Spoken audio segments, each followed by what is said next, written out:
Aujourd'hui, je vais vous parler d'un sujet que j'aborde toujours très peu, intentionnellement, qui est le sujet de l'islam. Alors, je l'aborde parce que des lecteurs m'ont demandé d'en parler, m'ont dit: «Mais quel est, monsieur, le lien entre l'islam et les émeutes?» Alors, dans le briefing, de ce matin sur le courrier des stratèges, avec Édouard, nous avons commencé à évoquer le sujet.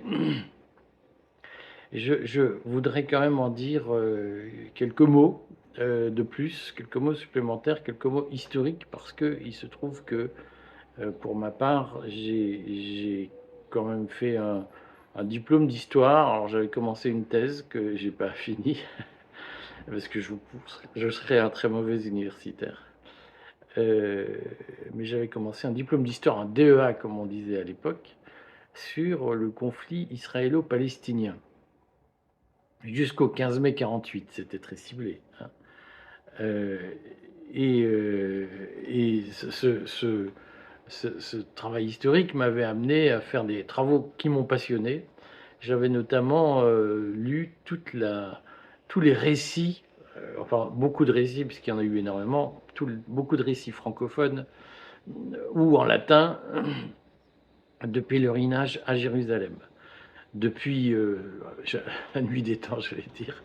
Je crois que les premiers pèlerinages à Jérusalem ont commencé au IVe siècle, 3e ou 4e siècle, et il y a eu une phase importante de pèlerinage au 5e, 6e siècle à Jérusalem, donc avant l'apparition de l'islam, et c'est assez intéressant de voir, de suivre la conception que nous avons eue de Jérusalem, nous les occidentaux, la conception que nous avons eue de Jérusalem au fur et à mesure que le temps a passé et que l'islam a pris possession de Jérusalem, a considéré que Jérusalem était une ville sainte. Et c'est assez intéressant de voir comment, quelle projection on a eu de l'islam dès la nuit des temps, j'allais dire, c'est-à-dire dès l'apparition de l'islam, et d'en suivre la progression à travers les âges jusqu'à aujourd'hui. Alors c'est un travail immense qui reste à faire, mais je voulais le préciser en introduction, c'est qu'au fond, dans la compréhension que moi, dans ma petite compréhension de l'islam, je place volontiers cette compréhension dans l'histoire des idées, si vous voulez, et dans l'histoire que nous pouvons faire de notre compréhension collective de l'islam. C'est-à-dire que lorsque nous parlons des musulmans, beaucoup de Français ont des certitudes absolues sur les musulmans, mais il n'y aurait pas eu d'immigration, ils n'auraient aucune idée sur ce qu'est un musulman. Voilà.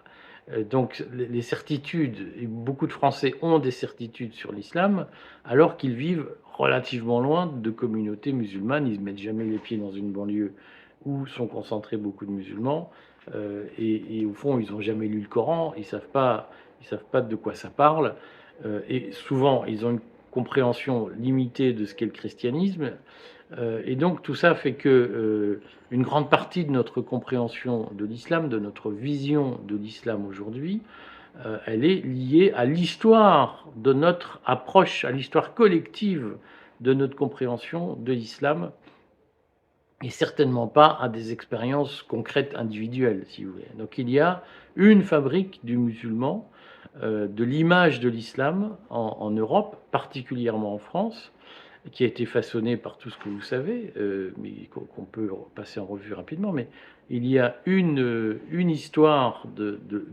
la représentation du musulman en Europe, particulièrement en France, qui est très spécifique, et qui obéit à des logiques très particulières. Et je voudrais, sur ce point, probablement commencer par cette idée, c'est que, au fond, alors je vais dire 3 choses. Je vais parler de l'islam rapidement, de l'histoire de l'islam. Je vais dire surtout l'histoire de notre vision des musulmans, ce qui les a façonnés, et je voudrais terminer par, la fabrique de l'islamisme depuis les années 60, en Occident, hein, notamment aux États-Unis. Dans ces 3 points, Évidemment, comme je vais faire une capsule relativement courte, je vais élaguer, comme on dit. Je vais passer très vite, je vais faire des raccourcis, des simplifications sur un sujet extrêmement tendu et sensible. C'est pour donner un point de vue panoramique, donc de grâce, évitons, j'annonce par avance que je bannis de la chaîne, alors les musulmans qui vont me dire: «Vous n'avez pas le droit de parler de l'islam parce que vous êtes un koufar», et les fanatiques qui vont m'expliquer: «Vous n'avez pas le droit de ne pas dire que tous les musulmans sont des créatures diaboliques, sinon c'est la preuve que», alors j'ai les phrases: «Vous me décevez beaucoup, vous n'êtes pas crédible, vous n'y connaissez rien, vous êtes à côté de la plaque». Tous les gens qui, dans les commentaires, insèrent des considérations aussi débiles, je les vire. Je le redis, certains me disent: «Mais pourquoi?» Mais on ne peut pas faire un débat démocratique en disant à l'autre: «Tu dis n'importe quoi». Rien que cette phrase, elle condamne toute forme de débat. Donc je le redis, je vais faire des raccourcis, je vais faire des partis pris, mais ces partis pris, c'est pas pour ou contre. Alors je commence par cette introduction rapide. Nous sommes dans une civilisation, une culture décadente où il faut être ou pour ou contre quelque chose, hein. Donc tu parles de l'islam, ou bien tu es pour ou bien tu es contre. Analyser les choses, c'est devenu impossible. Donc c'est le signe d'une décadence intellectuelle. Si vous pensez que vous représentez la civilisation française en ayant cette attitude de dire mais t'es pour ou contre, c'est que vous n'avez pas compris ce qu'était la France et que vous êtes des usurpateurs. La France, c'est pas le je suis ou pour ou contre le soleil, je suis ou pour ou contre la lune. La France, c'est comment fonctionne le soleil, comment fonctionne la lune. Petite précision méthodologique, parce que je ne désespère pas d'ouvrir les yeux à des gens, de leur montrer que cette attitude du ou pour ou contre, c'est dans koh qu'on voit ça. Et koh on le diffuse pour vous apprendre à être pour ou contre une réalité et pas à regarder la réalité. Moi, ce que je crois, c'est qu'il faut revenir aux réalités. Donc je commence par l'islam. Alors il se trouve que l'islam, donc il y a de nombreuses théories, allez les consulter, sur l'origine de l'islam, alors pas la vie du prophète, mais sur le bain culturel, le contexte culturel du prophète. Moi, je suis, c'est un parti pris, hein, assez convaincu que la théorie selon laquelle il y avait trois sectes, hein, trois factions dans le judaïsme à l'époque de Jésus, il y avait les pharisiens. On est d'accord, c'est un parti pris simpliste, mais ça donne une orientation à la recherche. Il y avait les pharisiens, c'est-à-dire le parti de la majorité, on va dire les bons bourgeois de l'époque, les Esséniens qui étaient cachés dans leurs grottes, notamment sur les rives du Jourdain, et qui au fond, ont porté le christianisme, hein, puisque une théorie dit que Jésus aurait été essénien, ce qui est très plausible, et qu'une grande partie des évangiles sont en fait l'expression de la théologie essénienne ou de l'eschatologie essénienne. Il y aurait eu une secte de judéo-assyriens, une fraction, hein, qui était un judaïsme très militant, très binaire, très manichéen. Vous savez que Manès, qui a donné naissance au manichéisme, vient du Moyen-Orient, et ce judaïsme très, d'une certaine façon, très premier degré, aurait donné naissance à une forme de judaïsme que Mahomet, le prophète, a transformé en islam. Et c'est une vision du judaïsme qui est extrêmement intolérante. De fait, quand on lit le Coran, le Coran, dans sa rédaction actuelle, pose un problème, alors que les chrétiens ont accepté des évangiles apocryphes et donc ont sélectionné les textes pour en faire une théologie capable de s'étendre. Le Coran tel qu'il existe aujourd'hui est un texte qui, à pratiquement chaque page, appelle à la violence, hein. Autant, je connais la théorie de mais les chrétiens aussi, ils ont brûlé des gens, l'Inquisition, les bûchers, etc. Il se trouve que dans les évangiles, Il n'y a pas d'appel à la violence de la part de Jésus, c'est toutes les phrases que vous connaissez, tendez l'autre joue, aime ton prochain, etc. Le bon samaritain, tout ce que vous connaissez. Dans le Coran, il n'y a pas attendez l'autre joue, il y a passez-les au fil de l'épée. Et donc il y a aujourd'hui un problème structurel, si vous voulez, c'est qu'on tend à mettre sur le même pied des religions qui sont en soi très différentes. C'est-à-dire que si vous lisez l'Ancien Testament, je vais vous faire des confidences. J'ai fait baptiser ma fille et j'ai demandé en lecture dans une église catholique, alors que je suis franc-maçon, je ne le suis plus, mais alors que tout le monde sait que je ne renie rien de mon engagement maçonnique, j'ai quand même fait baptiser ma fille dans une église et j'ai choisi un texte de l'Ancien Testament.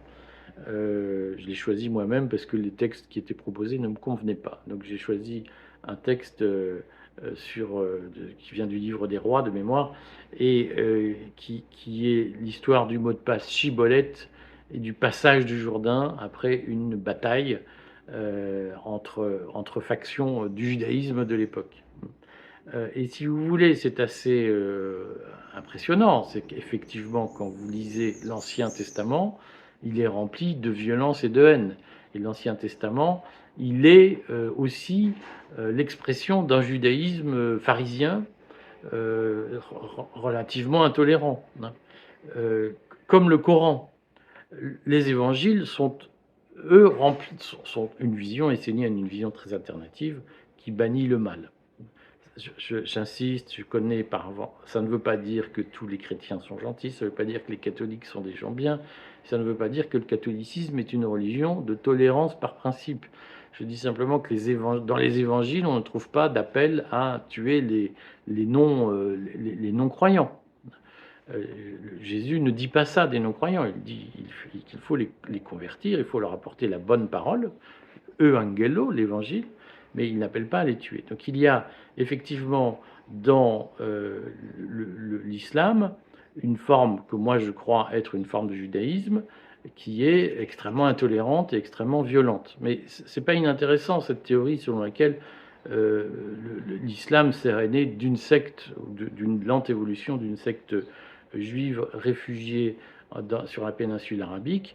C'est que au fond il y a une racine sémitique commune entre le judaïsme et l'islam qui mérite d'être pensée.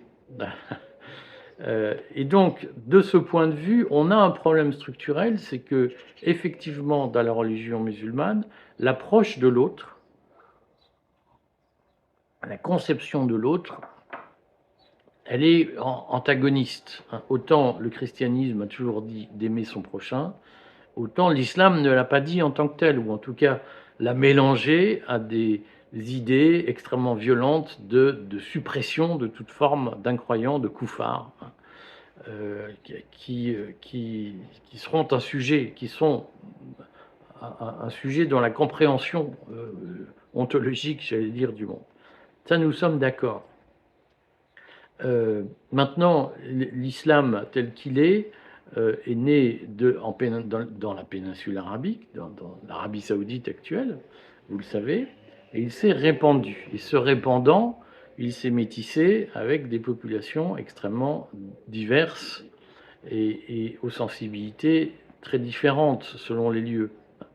Donc il faut en effet voir que l'islam qu'on a pratiqué assez rapidement en Syrie, tout ce qu'on a appelé l'Empire abbasside, l'islam tel qu'il est pratiqué dans les pays du Maghreb. Au sein même du Maghreb, l'islam tel qu'il est pratiqué au Maroc n'est pas l'islam algérien, n'est pas l'islam tunisien. L'expansion qui a eu lieu de l'islam a amené à composer avec des cultures locales, ce qui fait que l'islam n'est pas en cela différent du christianisme. Si vous allez en Afrique noire, le catholicisme qui est pratiqué, le christianisme qui est pratiqué, n'a rien à voir avec le catholicisme, ou a très peu à voir avec le catholicisme que nous pratiquons. Je vais vous prendre un exemple. Moi, quand j'étais petit, moi, je suis d'un pays de Saint-Nicolas, je ne suis pas d'un pays de Père Noël. Euh, et Saint-Nicolas, il est avec le Père Fouettard. Il est indissociable du Père Fouettard. Parce que, au fond, la vision nordique, germanique du catholicisme, elle compose avec le mal, hein, le Père Fouettard, c'est le tout noir, elle compose avec le mal de façon très différente de la composition paulinienne qu'on trouve en France, qu'on trouve en Europe latine. Il y a des compréhensions du mal et un rapport au mal qui est très différent dans les pays germaniques et dans les pays latins. Au sein même du christianisme, donc il y a des différences que vous connaissez, les orthodoxes, les protestants, les catholiques, les ceci, les cela. L'Ukraine est en elle-même un exemple du fourmillement de la diversité chrétienne qui fait que, au fond, derrière la croyance en Jésus, il y a beaucoup de différences et des approches multiples. C'est le même sujet dans l'islam. Vous entendez souvent dire que il y a un problème dans l'islam, c'est que il n'y a pas de clergé, et au fond, entre les chiites, les sunnites, les salafistes, les ceci, les cela, il y a des différences de compréhension du Coran qui sont extrêmement importantes. Euh, donc, je voulais dire ça en préambule. Donc, ça ne veut pas dire que euh, les musulmans sont des gens méchants. Ça ne veut pas dire que le Coran c'est mal.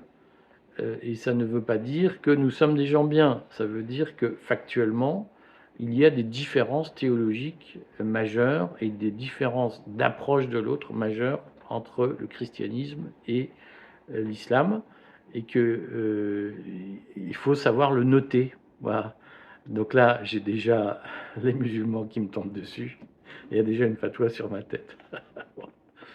euh,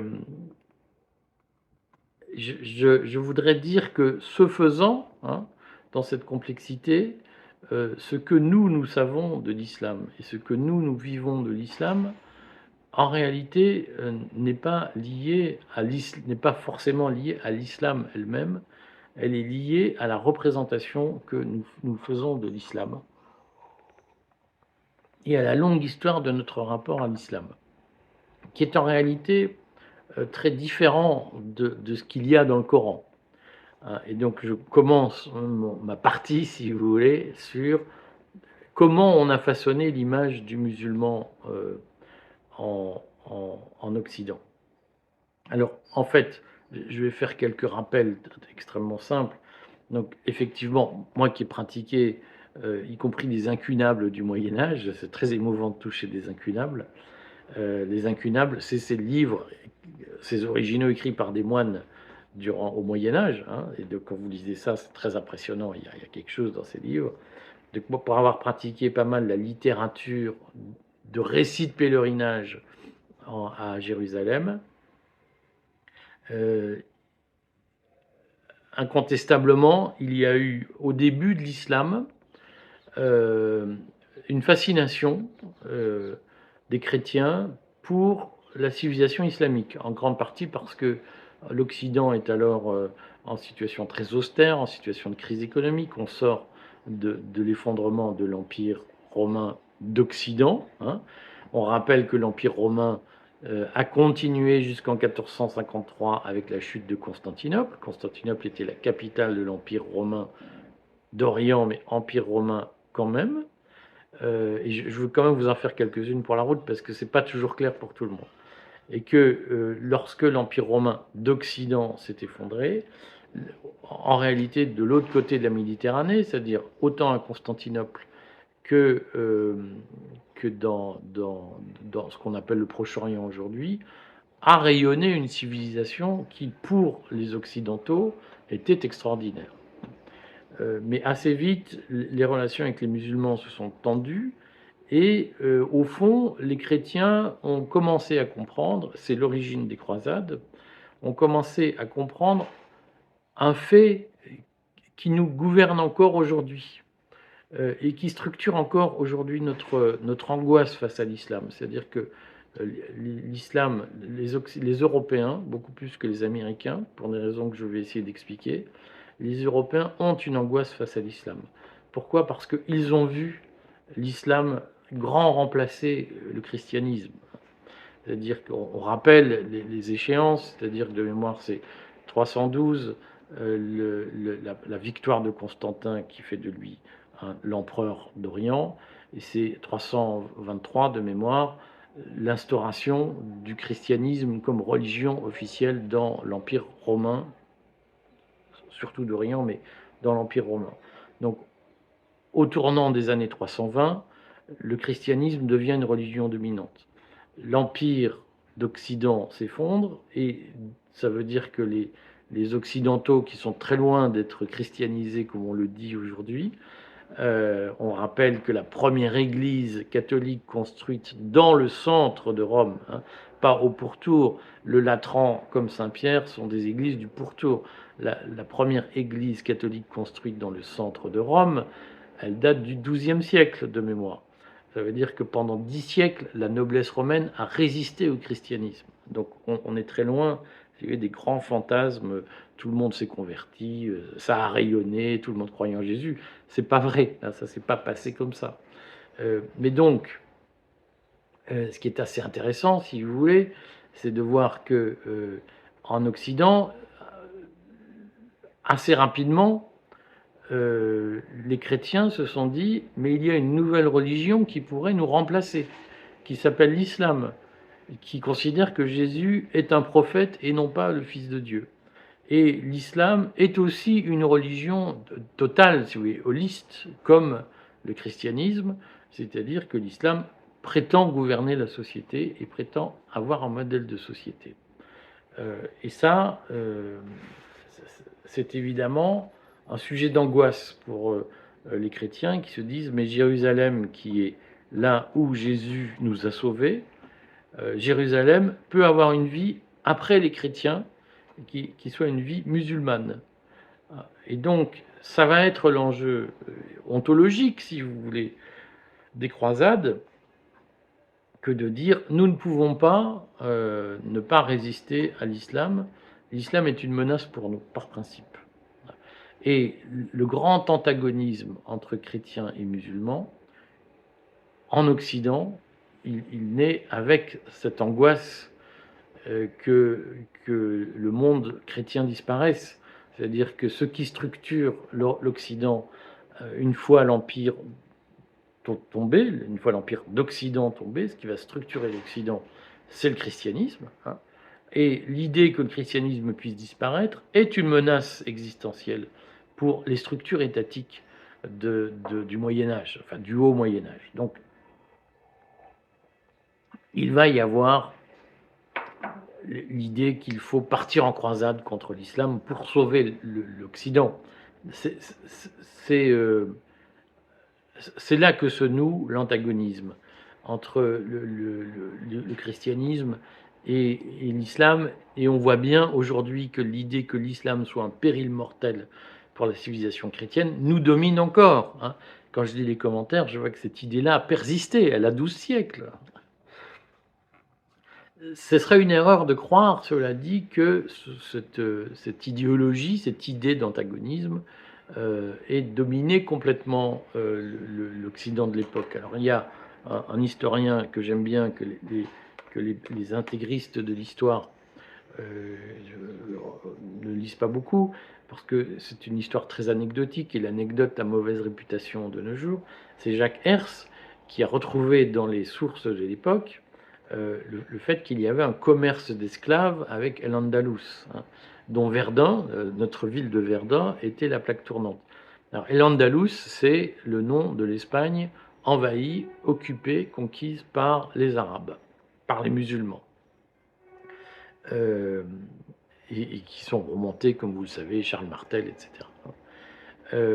Donc, cette conquête musulmane posait un problème aux musulmans, Là-dessus, c'est pour ça que je reviens quand même à mon idée, le bien ou le mal. C'est que plein de gens se sentent obligés de dire du bien des Landalous, hein, notamment chez les cathos de gauche. Hein, il y avait une civilisation arabe prospère, c'était génial, etc. Voilà, ne détestez pas les musulmans. Ou alors on est contre El Andalous, c'était la monstruosité. Bon, moi, je suis ni pour ni contre, je dis que ça existait. Et je dis que ça a tellement existé que à Verdun, il y avait un centre de traite des esclaves, puisqu'en fait les Arabes d'El-Andalus manquaient de bras pour tenir le pays. Hein, contrairement effectivement à ce qu'on a dit, le régime de l'Andalous était un régime très autoritaire, très brutal, très violent. Et donc, il fallait des bras pour tenir le pays. Et il se trouve qu'il n'y avait pas assez d'Arabes pour coloniser, pour encadrer, hein, les forces locales. Et donc, les Arabes d'El-Andalus achetaient des esclaves, achetaient des Allemands. C'est Jacques Hers qui explique ça. Donc, les Francs, lorsqu'ils faisaient la guerre dans l'est de l'Europe, capturaient des Germains qu'ils asservissaient euh, et ils les amenaient à Verdun pour les vendre ensuite, les transférer en Espagne, les vendre aux Arabes. Pour que ces Prussiens, si vous voulez, hein, maintiennent l'ordre en Espagne. C'est une longue tradition. Franco n'a rien inventé.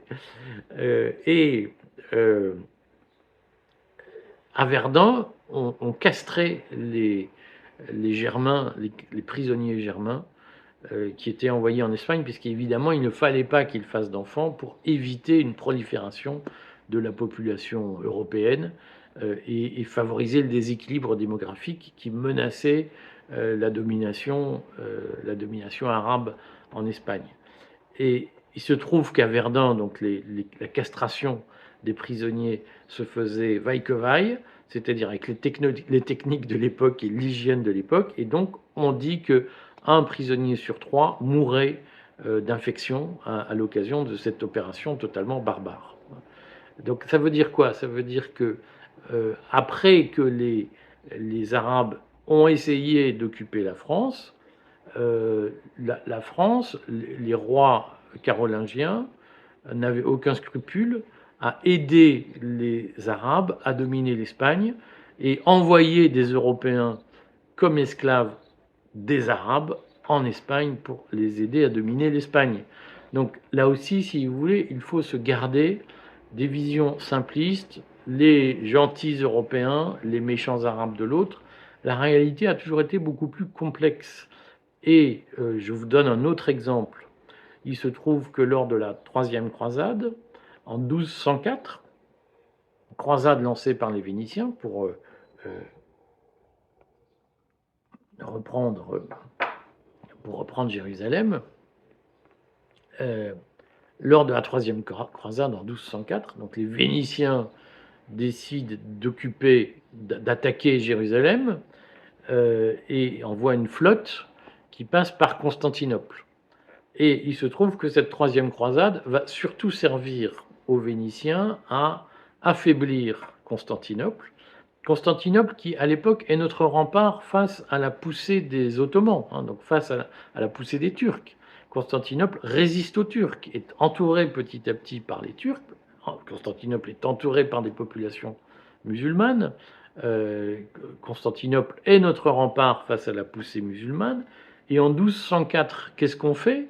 On va piller Constantinople, on va affaiblir l'Empire, et on va même le démembrer, alors que nous sommes chrétiens. Hein, et alors que notre motif officiel, c'est de combattre les musulmans, en réalité, la croisade de 1204 va servir à affaiblir la résistance chrétienne face aux musulmans. Et ceux qui font ça, c'est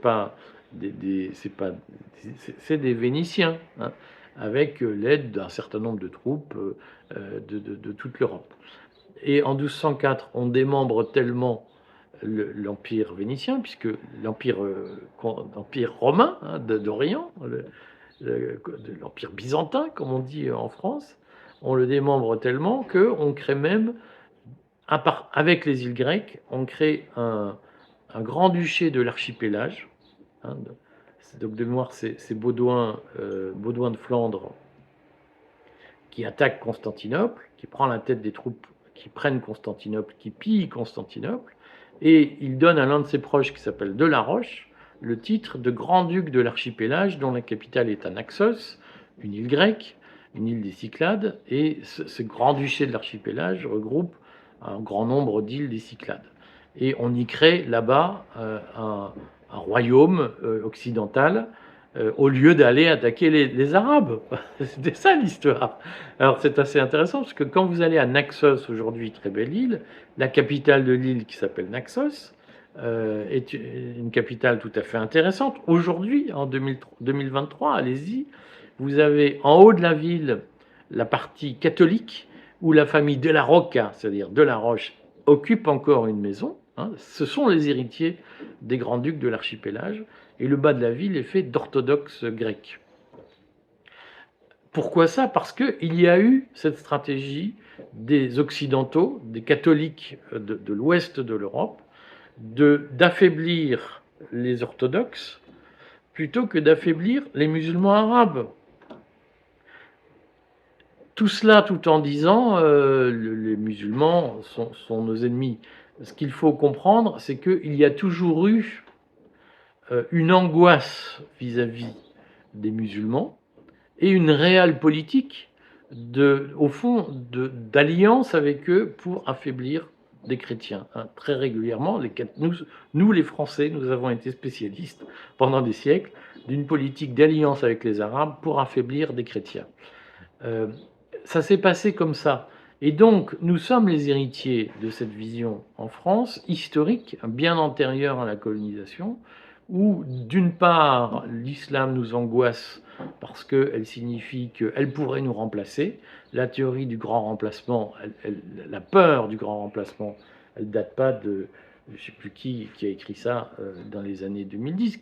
Je crois que l'auteur de cette théorie, de cette expression, sur le fond, bref, je ne suis pas sûr qu'il ait prouvé par son parcours personnel qu'il avait l'instinct vital de repeupler la France en faisant beaucoup d'enfants chrétiens. Hein. Vous voyez ce que je veux dire? Bon. Donc ça me fait rire, moi, les mecs qui disent ah, grand remplacement, oui, bon, mais est-ce qu'on fait des gosses, nous, pour remplacer les Arabes? Non. Bon. Donc on ne peut pas éternellement critiquer ce qu'on laisse faire. Hein.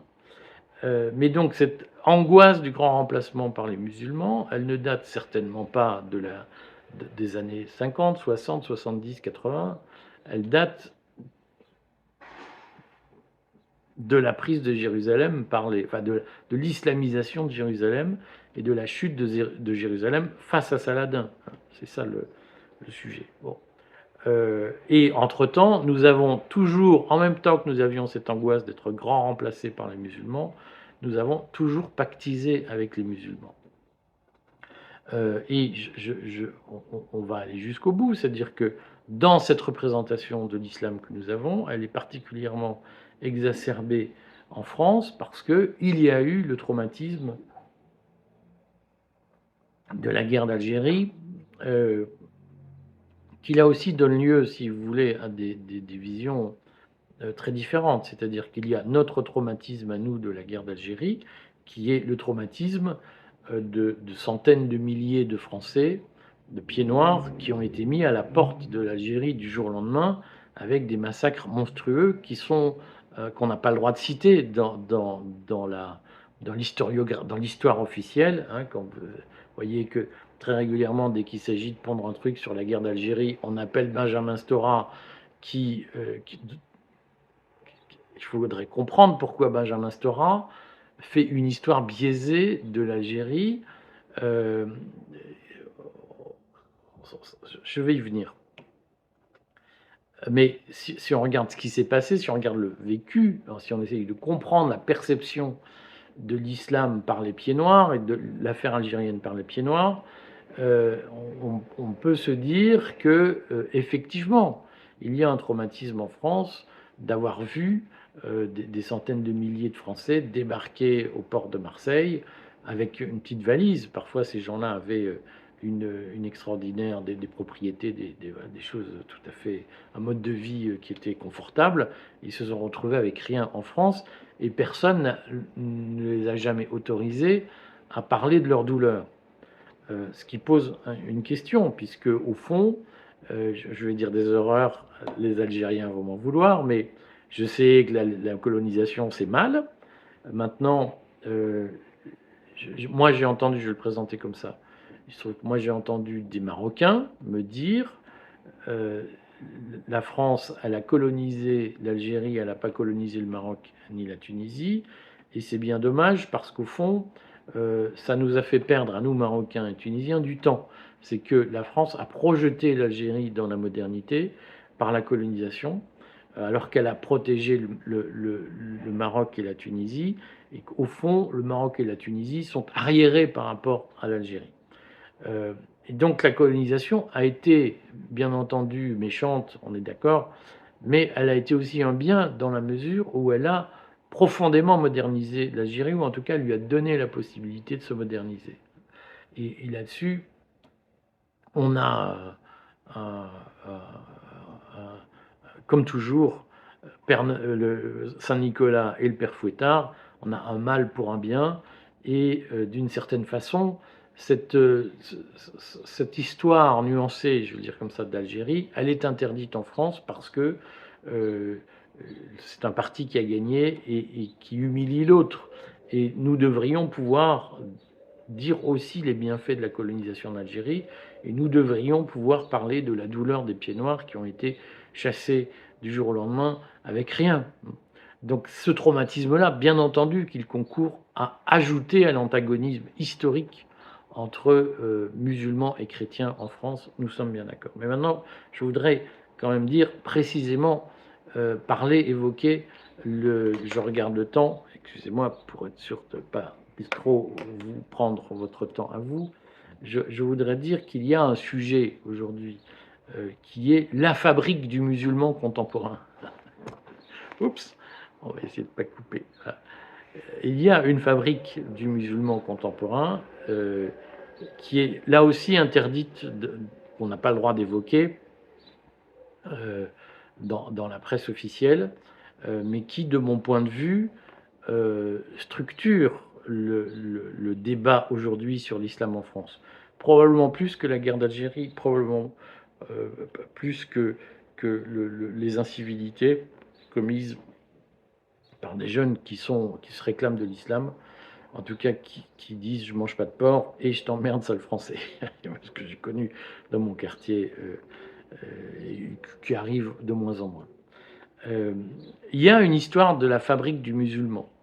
Alors, la première histoire, le premier narratif, c'est le sionisme, qui explique, le sionisme, c'est la théorie selon laquelle il faut créer un État juif pour protéger les juifs. Rappelons que dans le sionisme historique, hein, la création de cet État juif n'est pas liée à Israël, n'est pas liée à la Palestine. Initialement, Theodor Herzl, pendant des années, Theodor Herzl va préconiser la création. Donc Theodor Herzl commence à développer ses théories dans les années 1880. Il meurt de mémoire en 1907, quelque chose comme ça. Theodor Herzl ne fera pas le lien de son vivant entre le retour en Palestine et le sionisme. Il dira il faut créer un État juif. L'idée que l'État juif doit être localisé en Palestine ne va prendre forme qu'à partir des années 1910, très fortement sous l'effet d'un judaïsme venu d'Ukraine et de Russie. Herzl, lui, est autrichien, donc il y a une idéologie sioniste occidentale et il y a une idéologie sioniste orientale. Et l'idée d'installer un État juif en Palestine, elle ne prendra forme comme théorie politique qu'à partir des années 1910. Donc jusque-là, il y a, si vous voulez, je vous ferai une capsule, je ne veux pas m'allonger sur le sujet, mais à partir des années 1910 et surtout à partir des années 20, lorsque Ben Gourion, celui qui allait devenir Ben Gourion, se met à négocier avec le roi Abdallah de Jordanie le partage de la Palestine pour créer un État juif, partage qui sera repris par l'ONU en 1948. Hein, donc là aussi, on croit, on nous sert une histoire, et Auschwitz, et puis en 1948, on sort un partage. Ce partage était négocié avec le roi Abdallah de Jordanie, qui ne voulait pas de la création d'une Palestine, d'un État palestinien. Hein, ce partage était négocié dans les années 20, dès les années 20, et donc dès les années 20, il y avait un plan de partage avec un État juif à l'ouest de la Palestine et un État jordanien à l'est, ce qui explique pourquoi régulièrement les Israéliens disent aux réfugiés palestiniens, allez en Jordanie, c'est chez vous. Hein, c'est que c'est le plan de partage qui a été concocté, négocié dès les années 20 entre les représentants de la communauté juive en Palestine à l'époque et le roi Abdallah de Jordanie. Et donc, à partir de là, va se créer un premier narratif. Moi, je pense, à titre personnel, que l'ère des narratifs modernes, l'ère des narratifs industriels, a commencé avec l'apparition de l'État d'Israël. Et on va commencer le narratif selon lequel, au fond, il n'existe pas de nation palestinienne, il n'existe qu'un monde arabe musulman. Et qu'au fond, ce sont des musulmans, et que les musulmans sont les ennemis par principe de tout. Et c'est la fameuse histoire lorsque l'État d'Israël se crée, et qui va être colportée, travaillée, industrialisée, narrée. La fameuse histoire selon laquelle, lorsque les Israéliens proclament leur État, les Arabes veulent les rejeter à la mer, qui est une histoire fabriquée de toutes pièces. C'est-à-dire que, en réalité, à ce moment-là, la guerre de libération de 1948 n'a rien à voir avec des Arabes qui menacent les Juifs présents d'être à la mer, très largement, parce que les États arabes qui entourent Israël veulent s'attribuer la part du lion et ne veulent pas d'État palestinien. Donc les Palestiniens, ils se sont plus fait baiser par les Arabes environnants que par les Israéliens. Et on ne le dit pas assez. Bon. Mais on va commencer à dire les musulmans, les arabo-musulmans veulent mettre les juifs à la mer. Et cette histoire va continuer avec une fabrique de la CIA dans les années 70 qui est assez redoutable. Alors, vous vous souvenez du coup d'État d'Allende, vous vous souvenez de l'agitation communiste en Amérique du Sud dans les années 60, vous vous souvenez de Che Guevara, etc., Cuba, tout ça vous parle. Donc tout ça se fait dans la foulée de la relation entre les Arabes et les Israéliens. Hein. Il y a une agitation communiste et qui a un lien direct avec les Arabes, non pas parce que c'est les Arabes qui le faisaient, pas du tout, c'est parce que pour résister à cette poussée communiste, la CIA va avoir besoin d'inventer l'arabo-musulman. Pourquoi? Parce que, et c'est Peter Dale Scott, le professeur à l'Université de Columbia de mémoire, qui le montre très bien dans ses livres, pourquoi la CIA va avoir besoin de l'arabo-musulman pour résister au communisme? Parce que très vite, la CIA va être épinglée pour ses opérations directes. Le coup d'État d'Allende contre Allende est une victoire pour Pinochet, mais une défaite politique pour la CIA, parce que l'impopularité de l'armée, de la CIA, des opérations de la CIA à l'extérieur, va être très grande. Hein. Il y a un film qui s'appelle Missing avec Sissi Spacek qui raconte le coup d'État au Chili, soutenu par l'armée américaine, par la CIA en particulier. Et ce film illustre l'impopularité des opérations extérieures de la CIA. Et donc très vite, il va falloir, pour la CIA, trouver un dérivatif c'est-à-dire un opérateur extérieur, une espèce de groupe Wagner. Et donc, ça va être l'occasion dans les années 70, hein, l'interdiction des opérations extérieures de la CIA, c'est sous Jimmy Carter, c'est-à-dire on doit être en 74, 75 de mémoire. Et à ce moment-là, donc, se crée un réseau, notamment sous l'impulsion de la France, d'Alexandre de Marange, qui va créer le Safari Club, hein, qui va se réunir au Kenya, dans le ranch de la famille Khashoggi, à l'époque, et où les services saoudiens vont se proposer comme opérateurs pour les services occidentaux, comme opérateurs extérieurs. Et la première mission qui va être réalisée par les services saoudiens avec l'argent occidental, c'est l'opération afghane. C'est-à-dire que les Occidentaux, les Américains vont tout faire pour que les Russes interviennent directement en Afghanistan, en 78 de mémoire, et les Américains vont en profiter pour affaiblir l'URSS. Tout ça n'a pas changé, hein. Et ils vont profiter de cette occupation de l'Afghanistan par l'armée soviétique pour développer des maquis, on pourrait dire, islamistes, salafistes. Ça va devenir Al-Qaïda. L'origine d'Al-Qaïda, ce sont des opérations financées en Afghanistan pour la CIA, pour affaiblir l'Union soviétique. Et au fond, Al-Qaïda, le terrorisme islamiste, la résistance islamiste, va devenir le produit pratique, le produit sous-traité à l'Arabie saoudite pour régler des problèmes un peu partout dans le monde.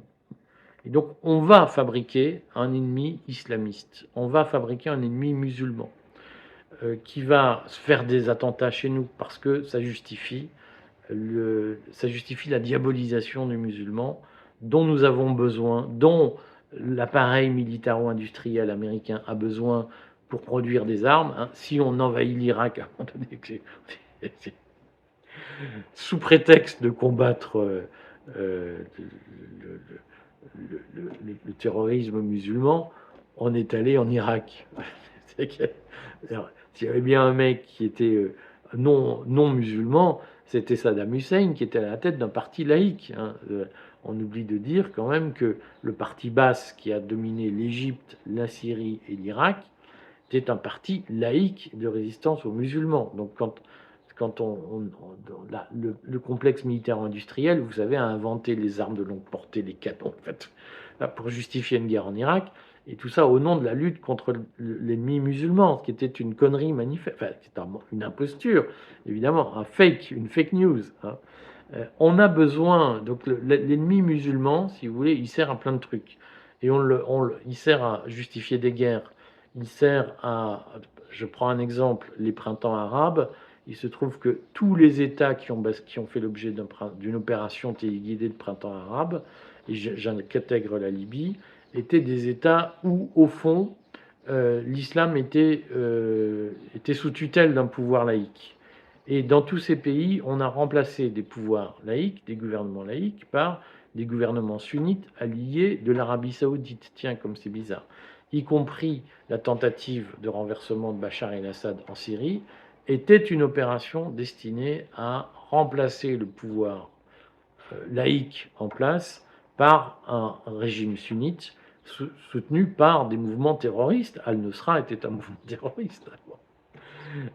Donc Daesh a été, l'installation de Daesh très largement grâce à l'opération Sycomore financée par la CIA, l'opération Daesh était évidemment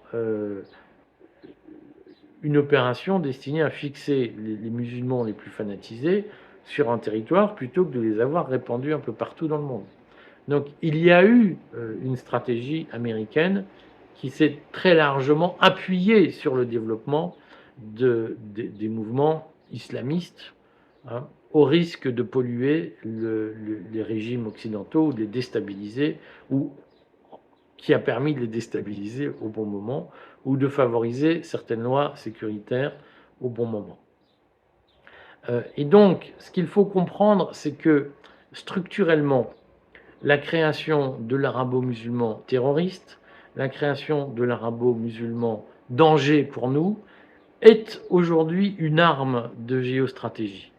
Et bien entendu, du jour où on renverse l'image de l'arabe et où, au lieu de penser que l'arabe est une menace, on pense qu'il est une victime, vous avez des pans entiers de la stratégie néoconservatrice américaine qui s'effondrent. C'est-à-dire que du jour où on pense ça, on ne justifie plus l'occupation et la colonisation de la Palestine par les Israéliens. Du jour où on pense ça, on ne justifie plus les mesures sécuritaires dont le complexe militaro-industriel américain a besoin pour garder son chiffre d'affaires. On ne justifie plus un certain nombre d'interventions un peu partout dans le monde. On ne justifie plus l'alliance avec l'Arabie saoudite. Alors, ce qu'il faut voir, c'est que, à mon avis, nous vivons les dernières années de ce mécanisme parce que petit à petit, la relation entre l'Arabie saoudite et les États-Unis est une relation qui est en train de s'étioler. Et la relation entre Israël et les États-Unis va aussi petit à petit s'étioler parce que progressivement, le poids de la Chine devient très important. Donc là-dessus, on verra dans les années prochaines comment se passe la fabrique propagandiste de regarder qui est aux commandes, qui tient le crachoir dans les médias aujourd'hui pour nous expliquer que le danger c'est l'arabe. Et demandez-vous quels intérêts étrangers ils servent. Ça ne veut pas dire que les Arabes en France sont des anges. Ça ne veut pas dire que les musulmans sont des mecs sympas. Je le redis, il ne s'agit pas d'être pour ou contre. Il s'agit de se dire comment ça fonctionne. Et qui sert quoi, ou que sert qui, quand on tient tel ou tel discours. Donc moi, ma position sur le fond, c'est que ceux qui ont émigré en France sont les plus défavorisés et que, avant d'être confronté à un problème de musulmans, on est confronté à un problème de gens, comme moi, je viens d'une famille de lumpen prolétaires. Moi, je les chrétiens, j'ai vu les problèmes que ça posait, si vous voulez. Alors, effectivement, si vous rajoutez une couche de religion par-dessus, ça ne simplifie pas. Mais je ne crois pas un seul instant que ces difficultés soient pratiquement liées biologiquement, quoi, voilà, à ce que serait l'appartenance au monde arabe. Donc, tout ça pour vous dire que je suis convaincu que dans le débat que nous avons aujourd'hui sur l'islam, il y a des interférences avec des questions géostratégiques et que la situation est probablement beaucoup moins dramatique qu'on ne le croit. Il y a des marchands de peur aujourd'hui qui ont besoin de cette peur pour justifier des calculs géostratégiques, pour fabriquer votre consentement à des politiques internationales. Je le redis, ça ne signifie pas que les petits rebeux du coin sont des mecs sympas, forcément, par principe, mais la situation n'a certainement rien à voir avec un blocage génétique, comme je l'ai lu, ou en tout cas, je ne pense pas que ces blocages soient indépassables. Et je vous le redis, nous avons toujours dans l'histoire conjugué une haine de l'islam avec un commerce avec les musulmans. Et d'ailleurs, aujourd'hui, nous commerçons beaucoup avec le Maroc, l'Algérie, la Tunisie. Je suis sûr que vous adorez aller en vacances en Tunisie. Nous sommes dans une relation complexe et c'est pas la peine d'antagoniser parce que, au fond, est-ce qu'on les chassera? J'entends parler de remigration. Est-ce bien raisonnable? Qui pense qu'on va, du jour au lendemain, perdre 5 ou 6 millions d'habitants, 10% de notre population, sans dommage? Plutôt que de critiquer ce qui existe, apprenons à faire avec intelligemment. Voilà, je m'attends au pire commentaire. Je le redis, les gens qui ne sont pas modérés, je les bannis. Merci.